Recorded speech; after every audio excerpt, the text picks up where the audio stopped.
No Small Endeavor is brought to you by Progressive Insurance. You chose to hit play on this podcast today. Smart choice. Make another smart choice with Auto Quote Explorer to compare rates from multiple car insurance companies all at once. Try it at progressive.com. Progressive Casualty Insurance Companies and Affiliates, not available in all states or situations. Prices vary based on how you buy. The world's hardest problems can't wait. Food security, energy resilience, the digital divide. I'm Astro Teller.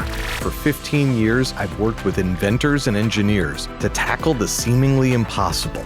In the Moonshot podcast, we take you inside X, Google's Moonshot Factory, giving you unprecedented access to the messy, exhilarating journey of turning science fiction into reality. This is the Moonshot Podcast, out now wherever you listen. Hello, friends. Lee C. Camp. You're listening to No Small Endeavor, and this is our unabridged interview with Sheryl Crow. Yes, I have to admit, I got into a little bit of fanboy with getting to interview Sheryl Crow. She agreed graciously to come over to our house and sit down in the living room where we taped this interview. And it was pretty special to get to sit down with Rock and Roll Hall of Famer Sheryl Crow. It was really a lovely interview and a lovely experience. And I think some quite remarkable things out of this interview, which I'll leave for you to judge.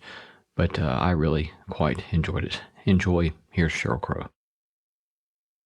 Sheryl Suzanne Crow, one of the great icons of American music, has had a career spanning over 3 decades. Sheryl has given us some of the most memorable songs of our time. Hits like All I Want to Do, If It Makes You Happy, and Soak Up the Sun. She's a 9-time Grammy Award winner, a recent Rock and Roll Hall of Fame inductee, and a trailblazing artist who's seamlessly blended rock, pop, country, and folk. Beyond music, she's a passionate advocate for causes close to her heart, from environmental sustainability to gun control to public media. She's also a dedicated mother, a cancer survivor, and a neighbor here in Nashville. Welcome, Sheryl. Thanks for having me, Lee. I'm delighted to have you here. Thanks for coming to be with us. It's nice to be here in your home. I love it. It's great to have you here. Thanks so much for coming. I must say that when I texted to see about doing this in person, I gave the 2 options were us to come to you or you to come to me, and I thought surely if she wants to do it in person, she'll say come to me. And so, but nonetheless, here you are. Thank you. I didn't have to vacuum or dust or anything. When you think about, just start with a big picture question. Mm-hmm. When you think about your life as a whole, what are 1 or 2 things about your life that surprise you? Well, one thing that I am reminded of every single day is that you start off who you uniquely are, and your whole life you're handed a whole ton of lessons to remind you of who you are. And now that I'm older, or shall I say wiser, as a 63-year-old, I feel more authentically myself as who I was when I was young than I ever have. More attached to my upbringing, more reminded of where I'm from. And I think it takes a lot of living to get to that point. I think one of the other things that surprises me is that no matter what the story you tell yourself about what your life is supposed to look like, you limit it. And that was something that I did not learn until I got diagnosed with breast cancer. That, you can carry this picture of what life is supposed to look like based on, how you were brought up or whatever. But that can be so limiting. And, by the time my kids came along, I had been to almost every country I could think of. And that's the kind of thing that you could not imagine. And I do, I do, in my woo-woo way, I have to give it up to, God for a lot of the lessons that I've learned, that you don't get the lessons until the second you get them. And he must have a great sense of humor, or she must have a great sense of humor. That's your first comment about, in effect, coming back to yourself. Mm-hmm. That resonates very deeply with me, because I have thought about that in similar terms. I'm 5 years behind you. I'm 58. You're a baby. But I think that, similar for myself, I think that there are ways in which there's still certain things about my childhood that I'll mention here in a minute, because it's going to lead to another question for you, that I still probably haven't quite processed yet. But I think in so many ways, as I've gotten more at ease with myself, my being more at ease with myself looks more like I was in certain ways as a kid. Yes. Isn't that fascinating? It is fascinating. And I wish, people will ask me in interviews, what advice would you give to your young self? And I always think there's nothing I could tell my young self that I could have learned in that moment. Yeah. So much of what you learn in your life can only intrinsically be digested based on processing, of letting go of those stories and of letting go of attachments and also taking your interpretation out of your own memories. And, the mind is such an incredible, it's like AI, it's constantly learning and unlearning and undoing and redoing. And and sometimes it's not for the best, That's why I find meditation to be, for me, a necessity, because with an overactive mind that wants to interpret everything with certain meanings, I have to figure out ways to be quiet and just observe. And yeah, I want to ask you about meditation as well here in a bit. But before we go there, say more about working out of, releasing, letting go of certain interpretations of our own memories, interpretations of our own stories. What's that look like for you? It is funny. I took my kids to see In and Out. They were little at the time. That's that animated movie. I think Pete Docter did it. And they were bored to tears. They were bored with an animated movie. I couldn't believe it. And I was like practically crying. And it really, the whole thing is, it's a movie that I think probably is more effective for adults. But it talks about how a memory can be pure because it's very recent. But the longer you live, how you see that memory is based on how you see yourself and what woundings you have, or, they get sort of tinted through different lenses. And I think that's true. I think, I've been very open with my struggles with mental, I don't want to say mental illness, I would say mental challenges, largely genetic, and have had the good fortune of being able to get therapy through the years. And what we learn about ourselves is that a lot of what we tell ourselves is not based in an actual experience. It's based on a sort of mythology. I can look at my mom when I was, 8 years old and feel like she was really sad. And so I would assign myself the role of being the entertainer. I was funny, I was cute, I was smart, I could play the piano by ear, I could do all these things, shucking and jiving. And when she would smile, then that was love, And you assign yourself these roles at a young age based on a mythology that you tell yourself that isn't real. You're talking about a 30-year-old woman who has 4 children and a husband, and that is a lot. I'm a single mom with 2 kids. And by 8:00 at night, I'm like, I cannot wait to be asleep in my bed, So it's like, that doesn't necessarily mean that my mom was depressed. It might have meant she was tired or having a bad day one day. And I chose that to be, the story of my life. And that's what we do as humans. We're very, as little people, we decide what our role is, and so, I look at that and I go, yeah, that's why I'm famous. Yeah. Because if I could be great, then people would love me, right? So then you realize, wait, it doesn't work like that. Yeah. That notion of interrogating the stories that we tell ourselves is another thing I've been ruminating on lately. And I've kind of set for myself at some point, I've done some of this work through the years, but I think that it would be a really fascinating experiment for us to have some sort of way to go through our memories and really interrogate the stories we tell ourselves about those memories, and then actually do some work of talking to other people involved in those stories and ask them if they think our interpretation of that is true. Yeah. It is fascinating. We were talking about this. So I have 3 siblings, and some of our memories are so different to each other. And my older sister is 2 years older than me, actually.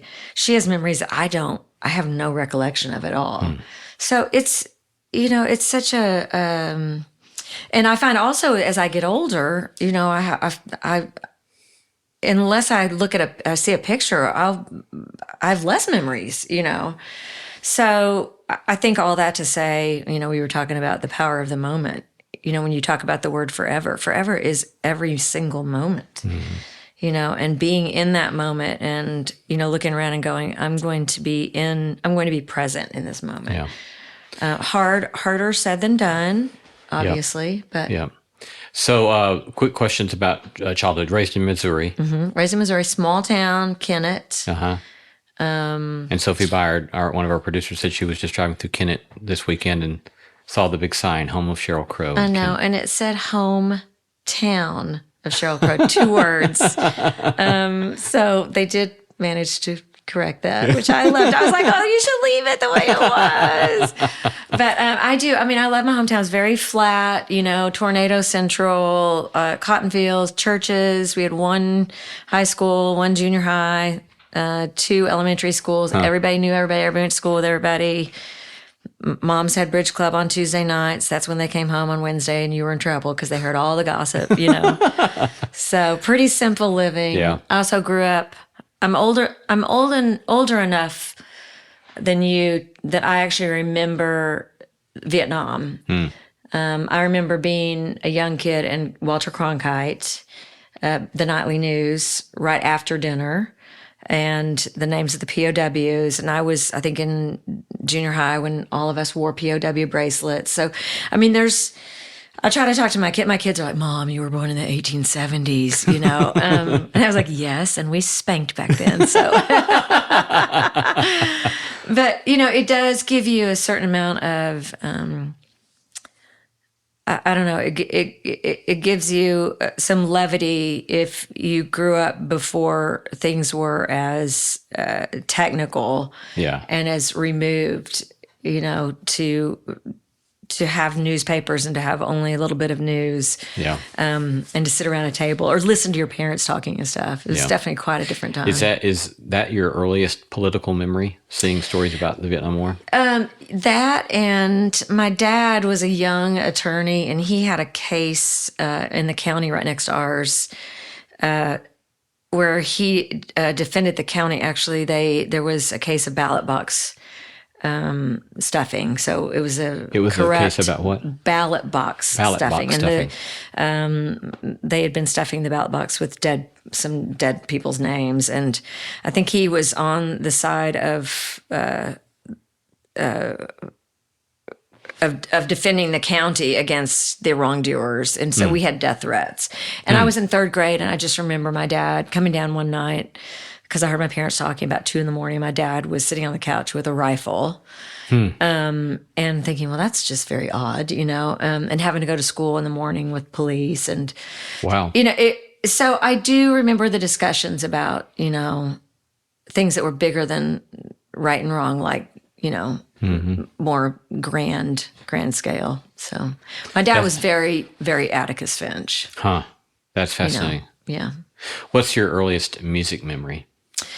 My mom was, and actually still is, even though she's now battling dementia.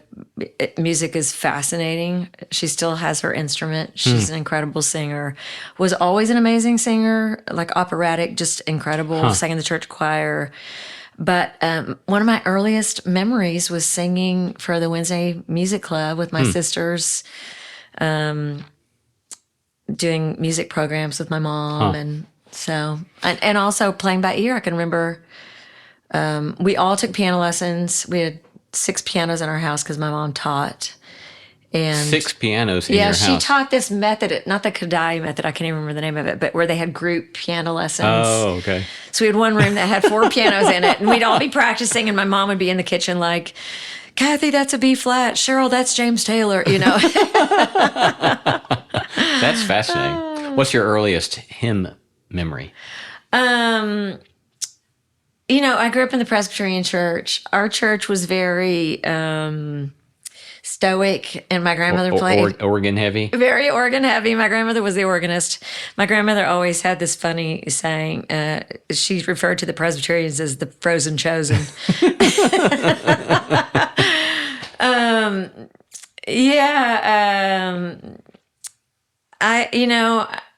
I have one favorite hymn, and I can't think of the name of it. Anyway, Keep going. Let's figure it out. What it is.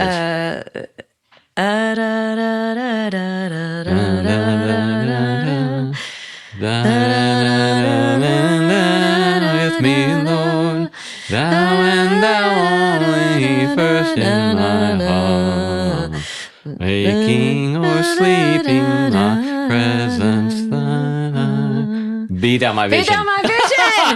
Bing, bing, bing, bing, bing, bing, bing. That's it. Be thou my vision. Yes. Oh, what a great one. Yes. Yeah. And I will say, every Christmas Eve, we all sang in the Christmas Eve choir, and our choir was quite wonderful. But my mom would always sing. She would always sing the Lord's Prayer and "Oh Holy Night," and I mean, so every Christmas Eve, we have to play that. My mom singing "Oh Holy Night." The Lord's Prayer, was that the common version of how does it go? Our Father who art in heaven, hallowed be thy name. Yeah. Thy kingdom come, thy will be done. Lovely. Yes. So, last kind of question about childhood. I'm interested in, and I alluded to this a moment ago. Mm-hmm. So I had this dream last night. It was not a dream about you. It was a dream about a context. It was a weird context in which I was highly uncomfortable. And I woke up this morning, I started journaling about it, and after I dug on it a little bit, I realized, that's about this unresolved childhood, actually more adolescent, early 20s experience that I have not settled yet. And it was just interesting to me that I think we can do a lot of work on ourselves, but still some things can just stay with us a long, long time. Yeah. And I'm here in this particular case, I'm thinking about something that was 30, 40 years, and just because I'm about to ask you to be vulnerable, I'll say what it was for me was that I have carried with me a sense that the church of my childhood that was highly formative and loved me as a child, by the time I started getting education, theological education, I felt like they rejected me. Oh, my. And so I realized in that dream, I'm still processing that. I thought I had processed that, but I'm still processing that. So to whatever degree you would want to share, and you may or may not have anything like that, but do you have any kind of things you feel like still you carry with you that you've not yet sufficiently processed? Oh, I mean, there are always things that I come back to. It's interesting. Religion it's such a through thread in my life because I've been through a lot of different experiences that mostly stemmed from fear, being scared into believing a certain way or being shamed into believing a certain way. But one thing two things actually, the shame that I felt when I used to, I was a young school teacher. I was also singing in a cover band, and I was part of a ministry at an evangelical church in St. Louis called Grace Christian. And I was, I wouldn't say I was, I don't know. I felt like I was really scorned when it was, passed around our prison ministry that we did that I would drink beer. I mean, I never got drunk, but, I was like, I enjoyed a beer or two. And I was suddenly not invited to do anything anymore. And that has come up for me. And that was one of my first experiences where I had to make peace with knowing who I am in my faith, not who other people believe me to be in my faith. Because I encounter that every day now, and I encountered it throughout my life, and I think we all encounter it in one way or another. And especially now, I think people judge you on who they believe you are and who they believe you should be based on their fear. And that has been something I've struggled with. And it seems to be the same in every story. I've a situation that I had with my dad where the same body reaction of shame and fear and sadness and less thanness. I mean, I think we have those all the way through our lives, but that one always stuck out for me because my relationship to the church mattered to me so much. And I think largely because of ego, of wanting to be seen as somebody who was on fire. And it was such an odd thing to be discarded when really I felt like, but wait a minute, I'm a good person, and I'm delivering for the Lord. And I don't think the Lord would probably care if I have a beer or two now and again, So, and that was my own thing. Yeah, it's amazing, I think, the way in which experiences of shame, the experience of shame, I think, can be proportionate to or grossly disproportionate to whatever triggers it. But the powerful experience of shame linked up with that fear that you're talking about, it's just like that stuff just sears stuff in us, and it just takes a long time. It does. And, people always talk about, especially if you go through therapy. Have you ever done EMDR? Okay, yeah. So you basically pick out a memory and you process that. And I think there are early woundings that seem so monumental that, like you're talking about, what did it feel like to the other person? I can remember my mom slapping me in a department store once across the face. Now, parenting was different back then, obviously. For me, pointing out somebody who was in a wheelchair. I'd never seen that before. And I'm sure my mom was probably having a bad day, but who knows? I carried that around with me. But my mom didn't carry it around. My mom loved me, and that was done, and that was a moment. And there are those moments in your life that you become a part of the fabric of who you deem you are, that you have to unravel the rest of your life. Right. And it can just be a moment. Yeah. Yeah. And you interpret that as being whether you're worthy of being seen as good again or being loved. I mean, I tell my kids all the time, living is hard work, but it can be beautiful and joyful, but not without feeling. Yeah. Yeah. The craft of music making. You've talked at some point about playing music as something like a divine experience. That when you get beyond ego, that there's something very deep and transcendent that happens. Describe that for us when it's at that kind of place for you. What's that like? Well, it's metaphysical. In fact, I think it's specifically physical. I remember meeting Carlos Santana and him saying he'd been in the audience, he'd watched me play, and that I really moved the molecules, and and which I loved. Hey, I'll take it. You know what I mean? And I think there's something to that definition where you're talking about molecules. They did that study years ago about how the shape of the cell, when you're stressed out, the shape of your cells changes. When you're relaxed or when you're inspired, they are very round. When you're laughing, they're very round. And so I do think that music is a molecular experience that can be shared at the spirit level if you're in a room and everyone is experienced being elevated. Phones have robbed us of that quite a lot. We sort of now our ego needs to document that we were in the room, being elevated. Right. But for me, there is the thing of walking into a studio with nothing and walking out with a piece of art that you didn't know was in you, and the wonder of where did that come from. There are some songs that you craft that you go, okay, that line is terrible, or that, or this whole song sucks.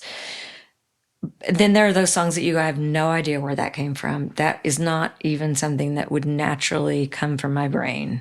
And I only have a few of those songs. Redemption Day was one. I mean, Weather Channel. There are songs that when I step away from them, I'm in awe of the fact that I got to be in the room when it came, you know. And I do really define inspiration as God, whether people like that or not. You know, when you separate ego and you are locked in to spirit, which is to me the essence that exists in all beings. It's the molecular substance that we all are made of and that connect all of us, that make a song make us feel seen or heard. That is supernatural. Yeah. And I definitely do not take it lightly. You know, I got to be on the road with Michael Jackson, who was a very flawed person, but I got to watch him in his divinity and in his ego every single night. And you could see and feel the difference of somebody who was tapping into something or somebody who was very much tied to the here and now in his flaws, his ego. And we all have both. We all have both in us at all times. So that for me is why art is so powerful. There is something about, I mean, I think this room used to be arranged differently, and I'm flashing back to writing a passage on the second book I wrote, and I was writing right here, and I remember having some sort of something happen in some particular passage, and it was a sort of joyous moment, and I just started laughing from the belly. Yeah. Because it wasn't funny. It wasn't a funny insight, but I was laughing because I thought it is so amazing to get to kind of be a vessel of some sort of creativity that comes from beyond us, I think. There's no way to define inspiration except to say that it is divine and that it doesn't necessarily come that often. But when it does, you recognize it. Yeah. And you're humbled, or at least that's my experience. Yeah. What's a song or two that you're especially proud of that has not gotten as much attention as you would have liked? Actually, there's a song that during COVID we did a documentary, and I wound up writing a song that was largely for my kids. The song Forever, and ironically talking about forever, it talks about that. It talks about the letting go of the being present, of not hanging on to the moments, but being able to have the moments, but not have them define you. And the documentary I think got seen quite a lot, but songs like that. And I will say, for better or for worse, you do as you get older. I find I'm writing stuff that matters to me more, but that has far less chance of ever being heard because of the way not only the industry works, but everything is so much more geared to streaming and to being young, you know. But that's one song, It's Only Love, which came off the third record, was one. I have a lot of deep songs that really meant a lot to me personally. But songs like All I Want to Do or A Change Would Do You, all those songs that got played at radio are what give you permission to write the deep cuts. You know what I mean? Right. And you hope, and I'm philosophical about it. I do feel like music, just like every piece of art, it has a way of finding its place to the experience it's supposed to be a reminder to. If that makes any sense. Like, I know there are people that will mention songs that I go, oh my God, I forgot I even wrote that song. And you just go, well, that song must have found its way to that person for a reason. Yeah. So when you think about, 3 decades now doing this kind of work and the hard work entailed in that, the commitment to it, what are some of the trade-offs you've had to make to do what you've done so well in your chosen career?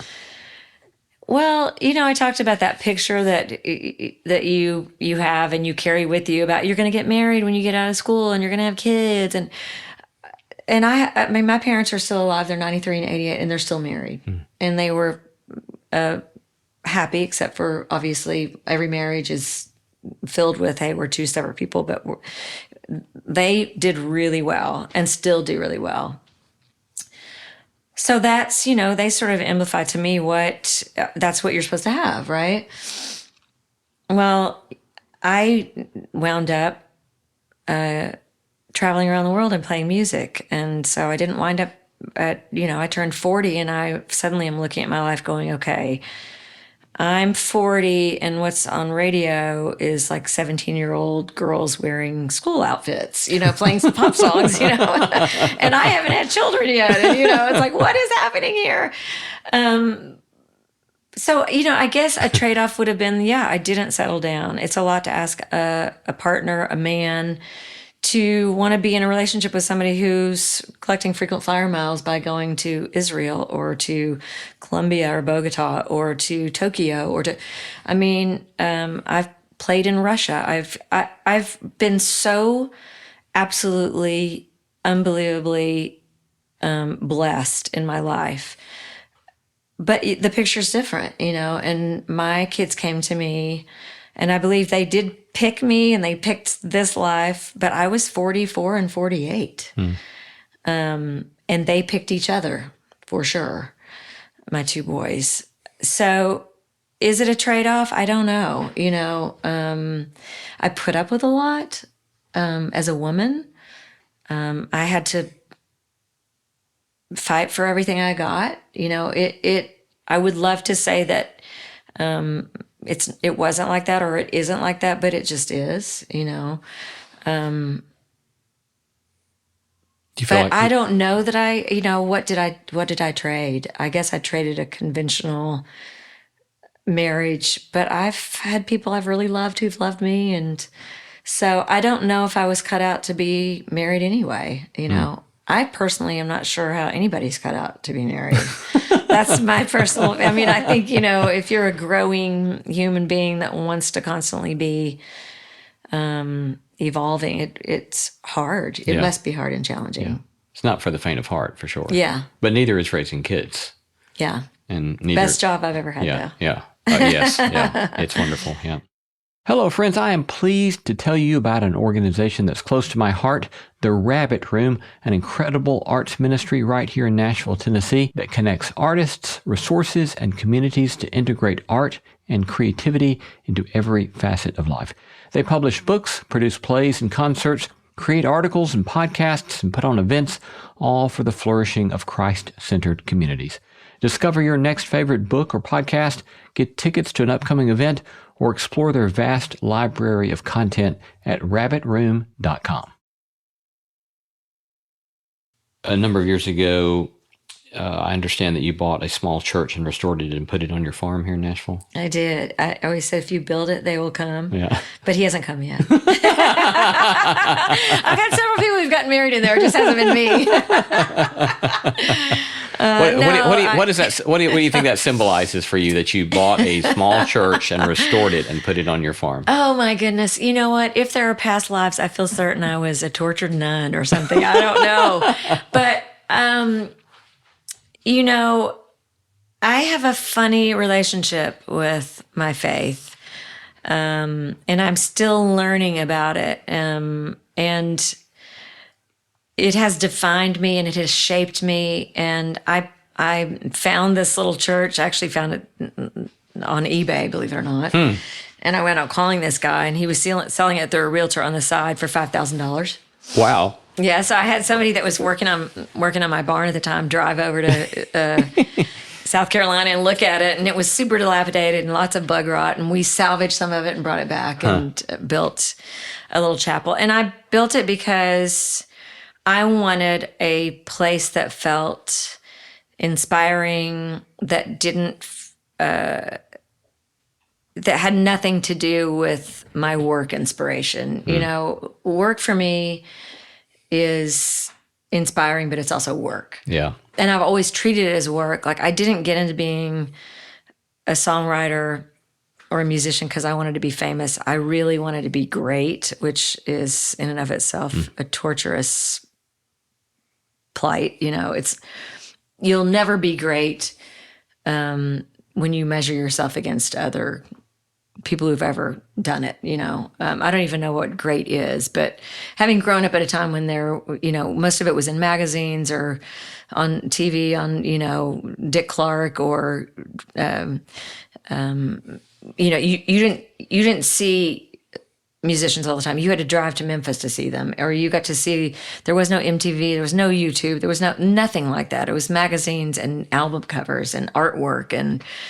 And so it was very mystical. And I wanted to make music that made other people feel like what I felt like when I listened to James Taylor or Carole King or Stevie Wonder or Mahalia Jackson or, Aretha. And so I put that little church there because I just felt like, I want to feel spirit, but I don't want it to be tied to anything other than just spirit. So one way I guess we could summarize one of the things you pointed to there is this sort of tension between ambition and excellence. Yes. And then earlier you said at least twice that we have this desire to be seen and heard, which probably the seen and heard could fall into either one of those buckets, ambition or excellence, right? Let me make it a question instead of a statement. You are so good. Carry on. I can't wait to see where this is going. So my question is, as you've done your work, right, in what ways have you seen being seen and heard as this sort of healthy spirit, this is what it means to be human? And in what ways has the seen and heard been this sort of destructive ambition? Yeah. It's so interesting. I think that no matter what, we all have a giant hole we're trying to fill. Why do we have that? I don't know. There is from the minute you're born, there's imprinting, right? So it's like we have horses. So you do this thing, imprinting, where you're constantly touching them. You're diffusing any kind of like hysteria or fear or whatever. So as parents, we are imprinting on our kids. We give them words and we give them parameters, and we also model to them. But then you also put in birth order. So if you're the second kid or the third kid, and are you getting as much? Are you being, so there's so much that goes into becoming an adult. And we would all be so amazingly perfect if we weren't raised by people, So this is always the dilemma. So then I think largely, particularly for people who are artists, and I think if you asked almost anybody who carves their reality around going out and trying to stand in front of tens of thousands of people, to lift their voice out into it and to be seen and noticed and to connect. I mean, I think the connecting part is what's so essential, that the hole is never filled. Because what is it supposed to feel like? And if we were all driven by love, the world would be such a different place. But I think we are largely driven by what we think love is supposed to feel like. And we're constantly working on that. That's why I think for me, meditation has been essential, because I've had to unlearn and I've had to relearn and I've had to just shut the heck up, because a lot of you go into analyzing every moment of your life and every experience. And sometimes you actually miss out on what the lesson is, and you can only learn it by listening. And I think growing up praying, I walked through every day of my life as a kid, and even particularly as a young adult, saying Jesus' name. It was like a mantra, but this is way before I started meditating. Jesus was my life buoy, and that is all great. But at a certain point, you have to stop and listen. I think it took a long time for me to realize that God was trying to tell me a lot of things, but I was too busy worshiping and asking for things to actually listen enough to be still, to look around and notice what was already in front of me. And that is for me, a daily experience of quietening my endorphins and just observing and being present and asking, where can I be useful? Because I think at a certain point in your life, you can do. You can accrue money, or you can accrue debt, or you can have great relationships, or you can have relationships fall apart. Whatever is part of the living part of living. But you do eventually get to the point where you ask yourself, what does this mean? And where is it that I can fulfill? At least that's my experience. Yeah. Thank you.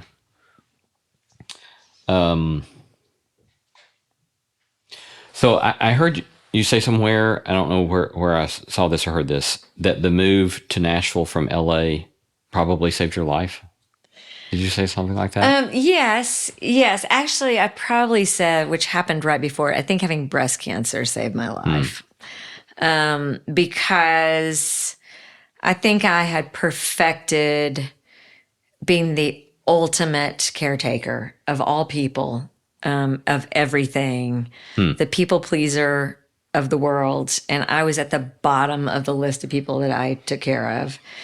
And I was engaged in a relationship that was super challenging and slightly toxic to an atheist. I just was really in not a great place, and I got diagnosed with breast cancer. I knew I wasn't going to die, but it definitely got my attention. And I had a very stoic radiologist who reminded me of my cigarette, beer drinking grandmother, who was a newspaper editor. Very, I don't know. Anyway, she said, I hope you get the tailor-made lesson that each cancer survivor gets. And I thought, how interesting. And I did. I realized laying on the radiation table that my lesson was to start putting myself first. Learn to say no.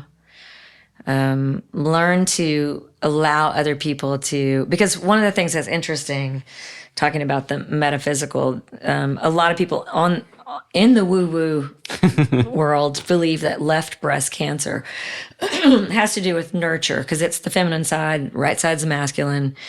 Women who don't allow other people to nurture them.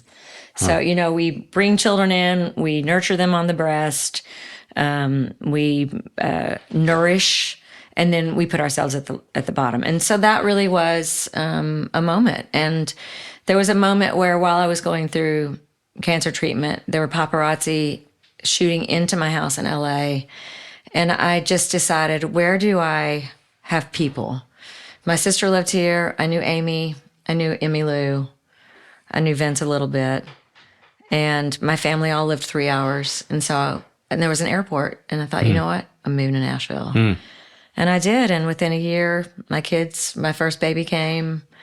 I think I was here 2 weeks when Vince Gill called me and said, hey, buddy. Just like that. Hey, buddy, get your guitar and come down. We're raising money for, I can't remember what it was. It was my first guitar pull ever. Really? Yes. Emmylou had a baby shower for me when my baby came.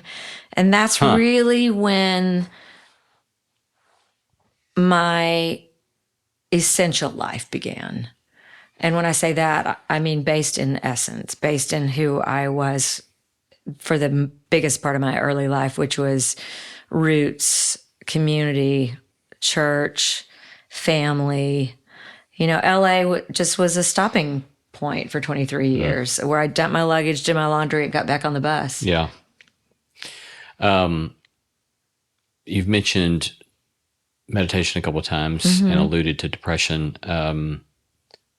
Can we spend a little bit of time unpacking that a little bit? Sure.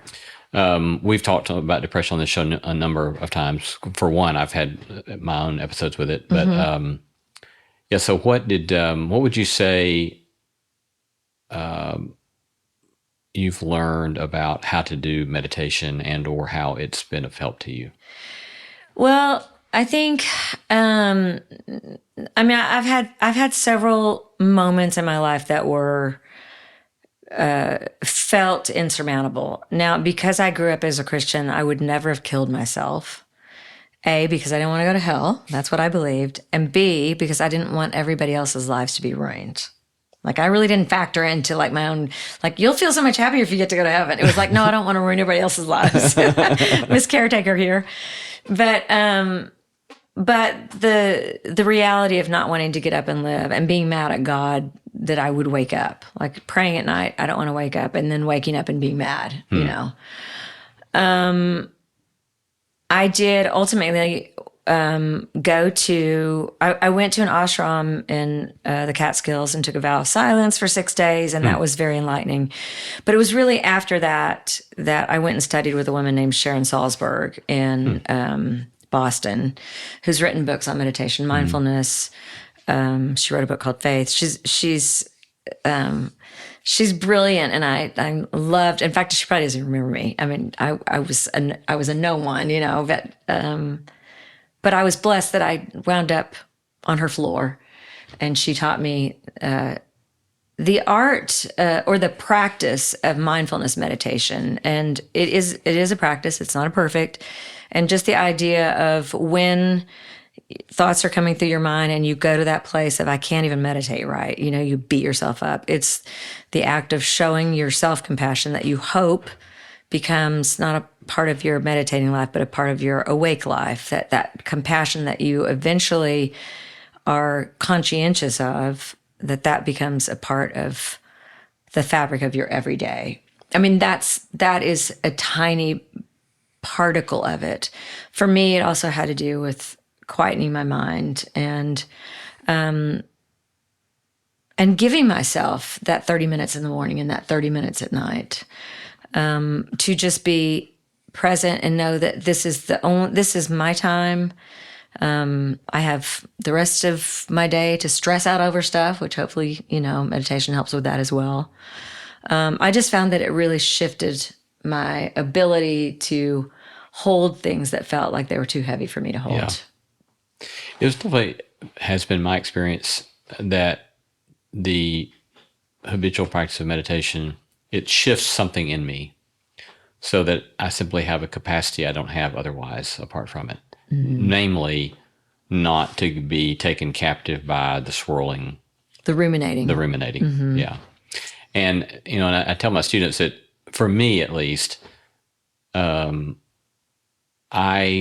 got a lot better at trying to understand what was going on when I stopped thinking of it as a so-called spiritual practice and thought of it simply as like doing a push-up for my brain. Mm-hmm. And that when I just realized, okay, by doing it badly, we'll put in scare quotes, by doing it badly and saying, oh, I'm here I go again, and just say, yeah, there you go again. Yeah, there you go again. Note it mm-hmm. how many every time I have to. Then all of a sudden it was that intentionality of noting it, that was the gold, right? Yeah. Because then I could begin to kind of focus again in my normal everyday life rather than ruminating. I could say, yeah, there it goes, but I don't have to jump on that boat. It's an amazing practice. It is an amazing practice, and I think it is a practice that I wish we had it in our schools, especially now.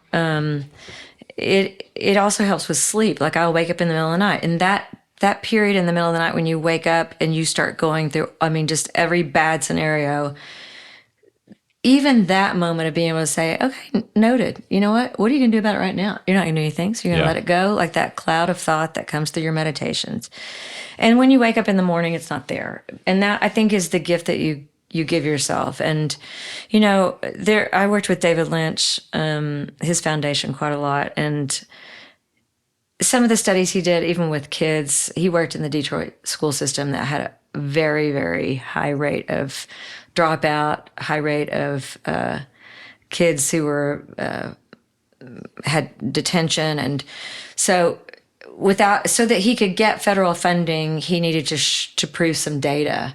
And the data was unbelievable.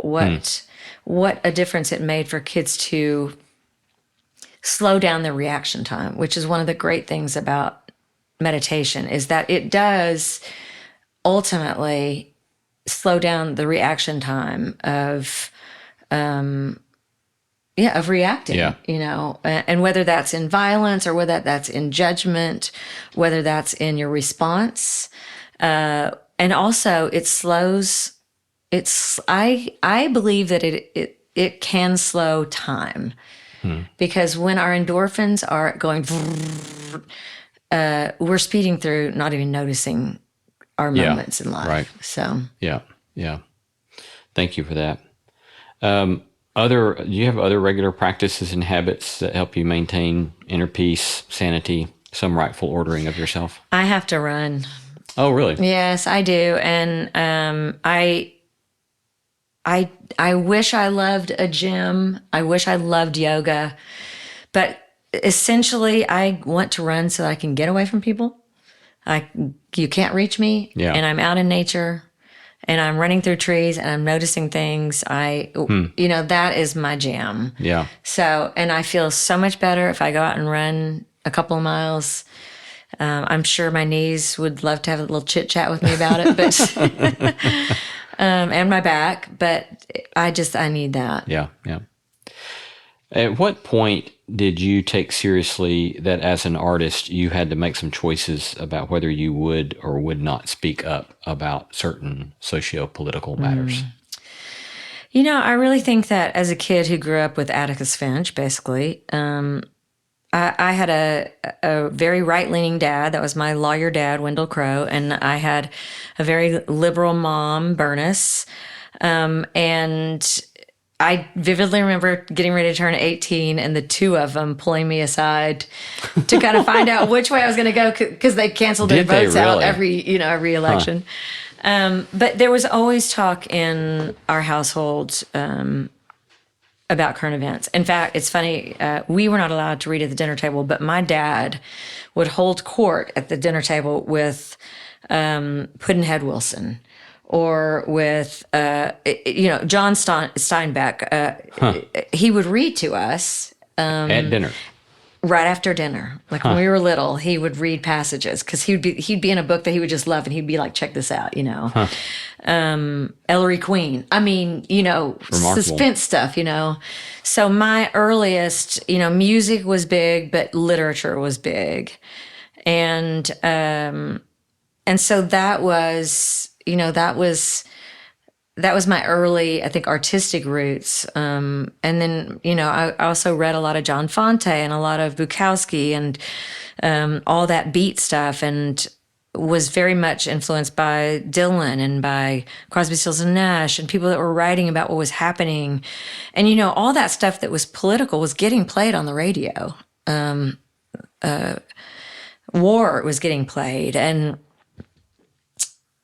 Buffalo Springfield. I mean, these were pop songs. Marvin Gaye, what's going on? These were songs that were very socio-political, and they were getting played at radio. And so to me, it just was, that's what you wrote about. You wrote about what you saw. You wrote about what you lived, what you experienced. And my first album, my second album, actually, I had read in the newspaper, which was still around back then. I used to get the New York Times Sunday delivered to my house, and would have my coffee on Sunday mornings and play music, and it's glorious. And I remember reading about a 14-year-old buying a cop killer bullets at Walmart and killing a 12-year-old. And I wrote about it and named Walmart. It was a song called "Love Is a Good Thing." And it blew up. I mean, they wouldn't carry my record. They made a huge big stink about it. My record was banned. They said if I changed it to Kmart, they would carry my record. And wow. So it became like this big thing. And, for better or for worse, I think a lot of people knew about the record because of that, but also for worse, by that time, places like Walmart and Target, and they had bought up all mom and pop record stores. So those were the only places. So 60% of America could not buy my record because Walmart didn't carry it. So, I felt like, hell no, I'm not going to change it so that you're comfortable with the truth and so that I make more money. And I think that stance was just largely how I'd been brought up, like hearing my dad say, no, you're not going to get to win this election because you figured out how to stuff the ballot box, and that, I think it was just, and it's always been a necessity for me. For me, music has been the place where I can make sense of the madness. I mean, it's striking to me that to hear that story and to hear about the roots of that in your home. And it's almost as if my question was premised falsely, because I asked you, when did you make a decision? And you basically answered by saying, I didn't make a decision. I just do what I do. Yeah. And I think, I think people who write songs that are inspired by situations that are hard, are not calculated. I think it is a part of them. I mean, I think people who write songs that are calling out uncomfortable situations feel driven to do that, and don't necessarily take it into account that this could blow up in your face. And were they to know that, would they not do it? And I think that the answer to that is, yeah, of course they would do it. Because I do think it's just a part of who you are. I mean, I think actually being an artist is a part of your overall experiences, Yeah. Sort of closing here, I must say that one of the highlights of, I certainly have not gotten to spend any amount of time on stage compared to the time of your life you spent on stage, but I do get to every now and then. Uh-huh. And getting to sing Redemption Day with you at the Schermerhorn was certainly a highlight. And to sing Blowing in the Wind with you and Amy Grant was God, that was a big highlight. I love Amy. Amy's been, for me, I'll tell you, it's been an interesting thing. I've had some moments that are not definable.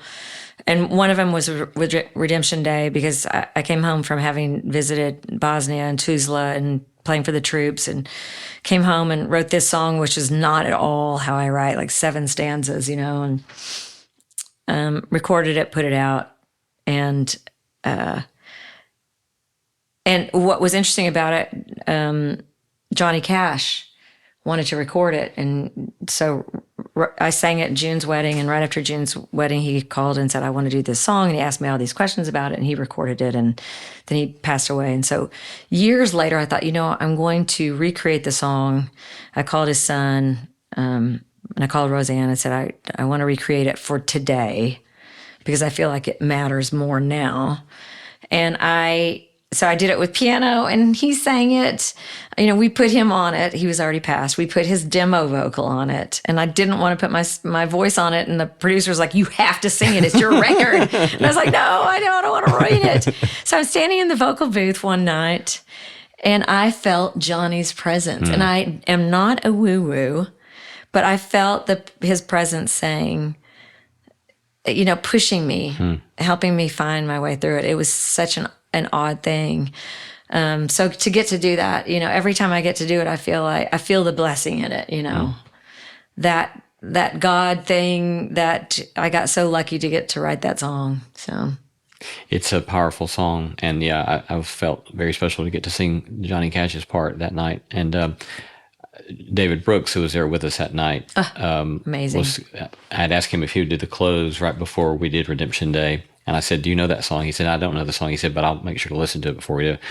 And as you were about to do that night, do Redemption Day that night, he leaned over to me. He said, I did listen to it, and it's an incredible song. Oh, so, yeah, that means a lot. It's very powerful.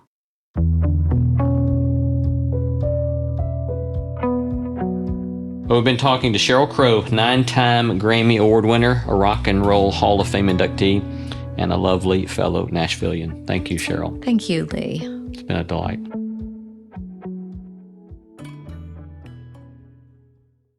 Hello, friends. One of the things I've taught students for many years now is that one of the most important things they can do is pay attention to their meta habits, big habits that leave lots of things in their wake, and that this is key to living life well. For centuries, the cardinal virtues were thought of as just such meta habits, profound practices that have a disproportionately large impact upon your life. the four cardinal virtues: courage, temperance, prudence, and justice. They were considered essential to a good life, but today we hardly talk about them. Most people can't even name them. That's why we're launching a special 4-part series exclusively on NSE+. In this series, I'll take a deep dive into these virtues, what they mean, why they matter, and how they shape a meaningful life. Think of it like a private college course, except it's way practical. Episode 1 on courage is out now. We explore why courage is not fearlessness, but the ability to face fear wisely, and how practicing courage can change your life. Join us on NSE Plus to start listening today. Sign up at nosmallendeavor.com and click Join NSE Plus.